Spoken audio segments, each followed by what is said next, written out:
Please. अरे बंद हो जा।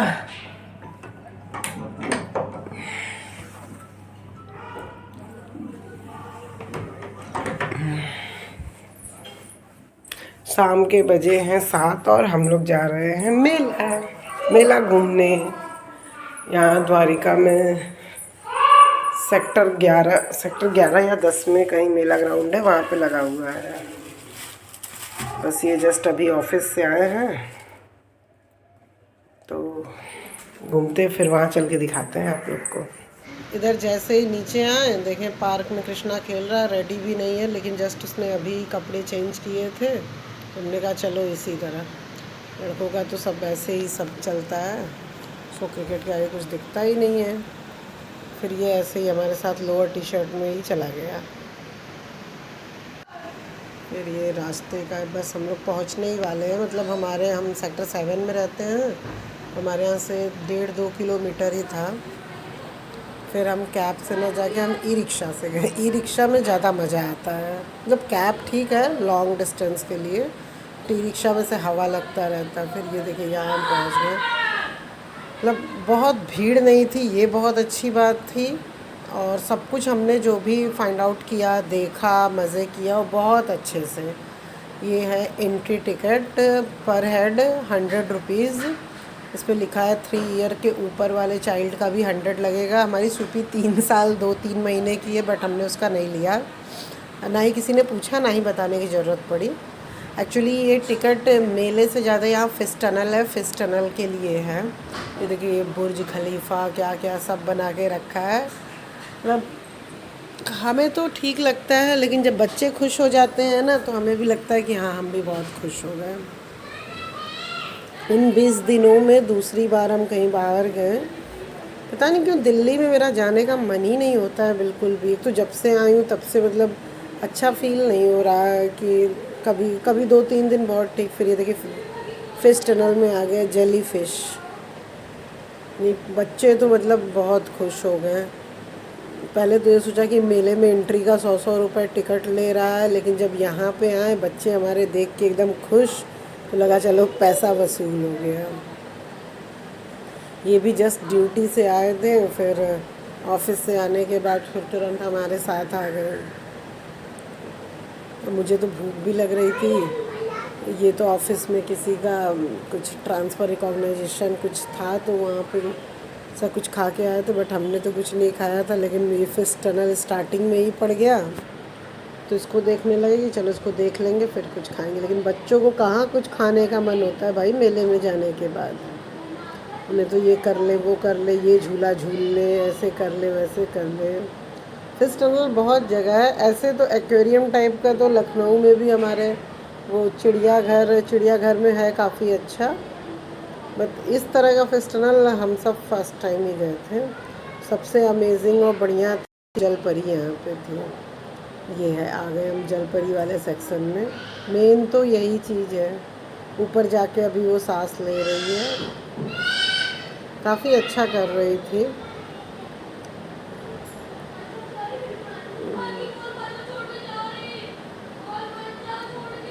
मतलब अगर जो भी इस एरिया में आसपास रहते हैं तो आप जा सकते हैं, वहाँ पे घूम सकते हैं, अच्छा लगेगा। अपने बच्चों को ले जाइए, यही उम्र होती है बच्चों को घुमाने खिलाने की, सब कुछ कराने की। रही बात पढ़ाई लिखाई एवरीथिंग, वो सब कर लेंगे। जब तक उन्हें खुद से समझदारी नहीं आएगी, आपके चिल्लाने की कोई वैल्यू नहीं है।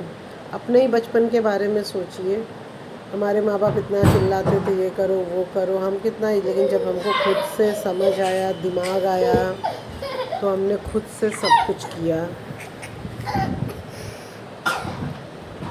मतलब ये ड्रेस की वजह से इतना लहर और सब कुछ हो रहा है।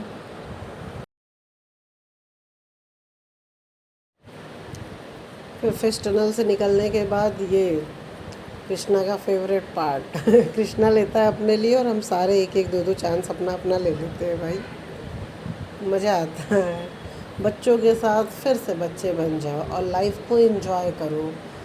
मेरी 34 साल है, 35वां रनिंग है, और मैंने अपनी लाइफ में यही सीखा है कि सच में खुश रहो। मतलब मैं डेली जब सुबह उठती हूँ तो मैं सिर्फ अपने हस्बैंड से सीखना चाहती हूँ। वो एवरी कंडीशन में वो बंदा हमेशा खुश रहते हैं। मैं सच में उनकी जैसी बनना चाहती हूँ। बहुत सोचना नहीं उनको, मतलब वो इतना सही है कि कुछ भी रहे, उनको नींद भी बहुत अच्छे से आ जाती है। हमें तो नींद भी नहीं आती है, सोचते रह जाते हैं। ज़्यादा सोचने वाले लोग बहुत दुखी रहते हैं भाई।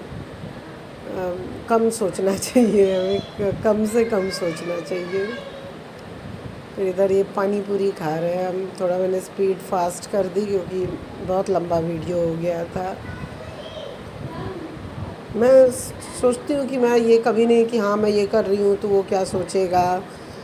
सोचती तो मैं डेली हूँ बट उसको अप्लाई नहीं कर पाती हूँ। हाँ, लेकिन कुछ चीज़ें ये भी है कि अगर आप हर चीज़ इग्नोर ही कर दोगे तो फिर क्या ही मतलब, फिर वो तो आप अपने लिए जी रहे हो। लेकिन आज की लाइफ भी ऐसी है कि अगर इंसान अपने लिए न जिए तो भी बेकार है। सामने वाला इंसान आपको जीने नहीं देगा। अगर किसी के लिए आप थोड़ा भी ज़्यादा कर दिए तो फिर वो आपसे और एक्सपेक्टेशन करेगा और एक्सपेक्टेशन करेगा। सामने वाला इंसान कभी ये समझने के लिए तैयार ही नहीं होता है कि नहीं उसने हमारे लिए इतना किया तो हमारा भी बनता है कि हम उसके लिए करें। नहीं, अगर वो चुपचाप आपके लिए कुछ भी कर रहा है तो उसको और काम बता दिया जाएगा, उससे और उम्मीदें लगा ली जाएंगी। मतलब कई तरह के लोग होते हैं ना। कुछ लोग होते हैं इग्नोर कर देते हैं, कुछ लोग होते हैं मना कर देते हैं, कुछ लोग होते हैं कि नहीं साफ साफ मना।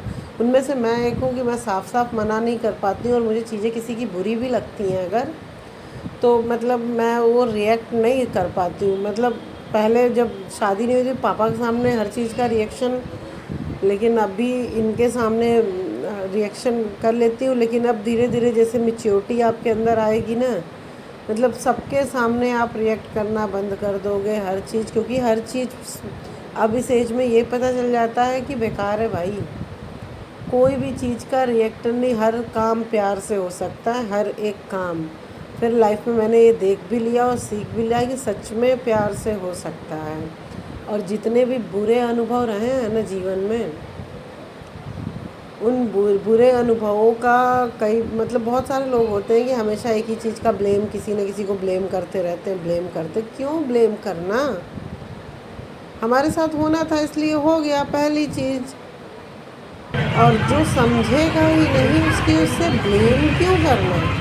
और सिंपल सी बात है, रिश्ता हमारा है, हम चलाना चाहते हैं तो ठीक है, नहीं चलाना अब तो चाहते अभी हैं तो अब हम राम लोग राम भूत भाई। बंगला में जाएंगे। मतलब कोई ये थोड़ी कह रहा है कि ज़बरदस्ती चलाओ, ज़बरदस्ती ये करो। तो ब्लेम व्लेम ये सब और दुश्मनी उश्मनी ये सब तो मेरे तो डिक्शनरी में कहीं है ही नहीं। बस मुझे जो लोग नहीं पसंद आते हैं मैं उनसे बात करना नहीं चाहती हूँ। लेकिन फिर भी मेरी लाइफ में कुछ लोग ऐसे हैं जिनसे मुझे बात करने का मन नहीं होता है, लेकिन करना पड़ता है। और क्या भाई, यही यही लाइफ है, यही लाइफ है। ये सब स्टार्टिंग में नहीं समझ में आता है। जब आप मैच्योर हो जाते हो, रिस्पॉन्सिबल हो जाते हो, तब समझ में आता है। और मैं तो सबसे ज़्यादा खुश हूँ कि मेरे पास मेरी ये डॉल है। भगवान का ये बहुत बड़ा आशीर्वाद है।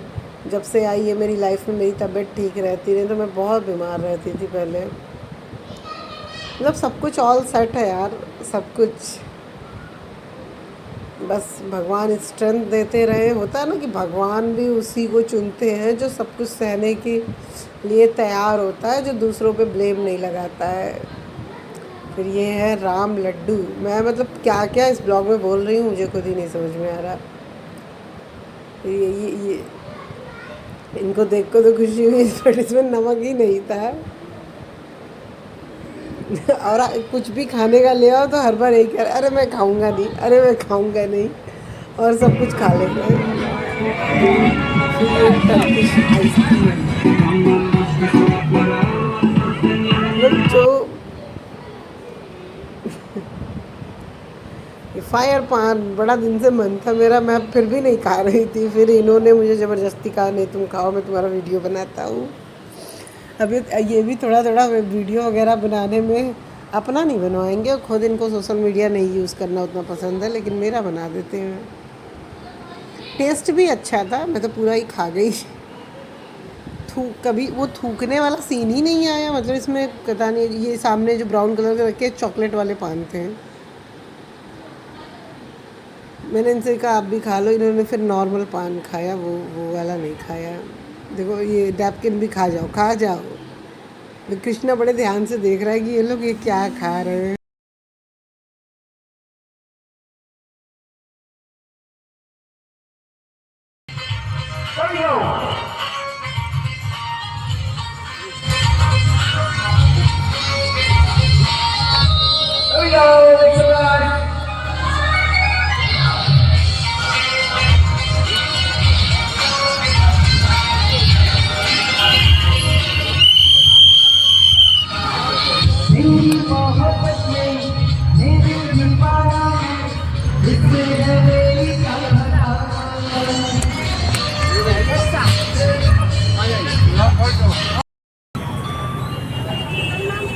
आपका यूट्यूब पे डाला हुआ है वीडियो? डाला हुआ है। हाँ, आप नहीं डाले हो, फूड ब्लॉगर डाला, एक मैं भी पिछली बार डाली थी।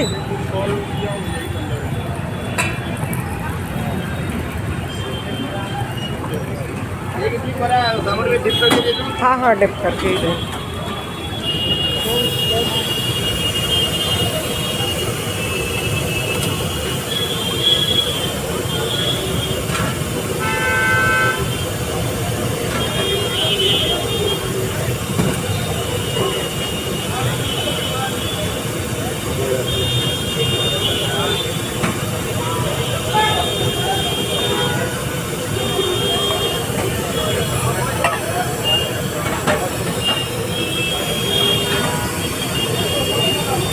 चटनी इसी में डाल दो। हाँ, चटनी थोड़ा ज़्यादा डाल।